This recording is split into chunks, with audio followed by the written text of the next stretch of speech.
ভাই বরফ পড়ে আছে। পশ্চিমবঙ্গের বুকে প্রথম বরফ দেখে খানিকটা এইরকমই রিয়াকশন ছিল আমার।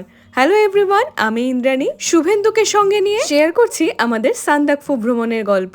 মানেভঞ্জন থেকে ল্যান্ড রোভার গাড়িতে চেপে টুমলিং যাওয়ার পথে পড়বে চিত্রে মনেস্ট্রি। প্রথমে চিত্রে ভ্যালি দেখে নিয়ে তারপরে দেখে নিতে পারেন পাহাড়ের কোলে এমন সুন্দর একটা বৌদ্ধ মনেস্ট্রি। এরপর পাহাড়ি রাস্তায় আবারও চলতে শুরু করলো গাড়ি।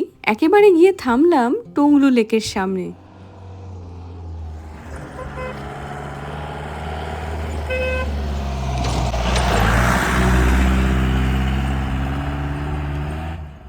কোথায় যাচ্ছিস? ওই দেখো,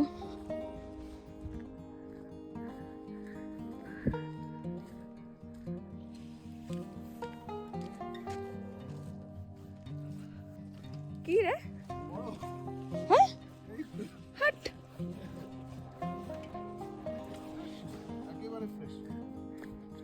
ও ভাই বরফ পড়ে আছে।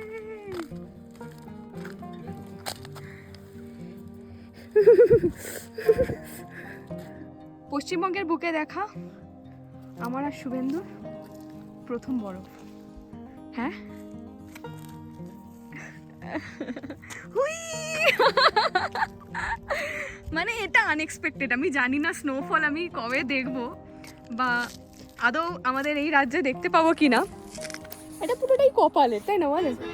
কিন্তু প্রথম বরফের কুচি, তাও আসলে এটা আমরা দেখিনি। আমাদের সঙ্গে যারা আর কি, আমরা মানে আমাদের ট্রাভেল ফ্রেন্ড যাদের সঙ্গে আমরা গাড়ি শেয়ার করে যাচ্ছি, ওরা বললো না যেখানে দেখো বরফ পড়ে আছে। দারুণ, দেখুন এখানটা।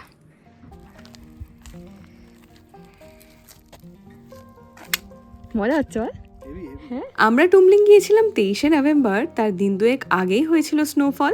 আর চোখের সামনে এমন তাজা বরফ দেখতে পেয়ে সত্যিই মনটা ভালো হয়ে গিয়েছিল। তারপর আরও বেশ খানিকটা দূরত্ব অতিক্রম করার পর যখন এই বাঁকটা এলো, সত্যি খানিকক্ষণের জন্য যেন স্ট্যাচুই হয়ে গিয়েছিলাম। টুমলিংয়ে পৌঁছানোর পর আমাদের অভিজ্ঞতা ছিল মেলানো মেশানো, কারণ আমার শরীরটা গিয়েছিল একটু খারাপ হয়ে।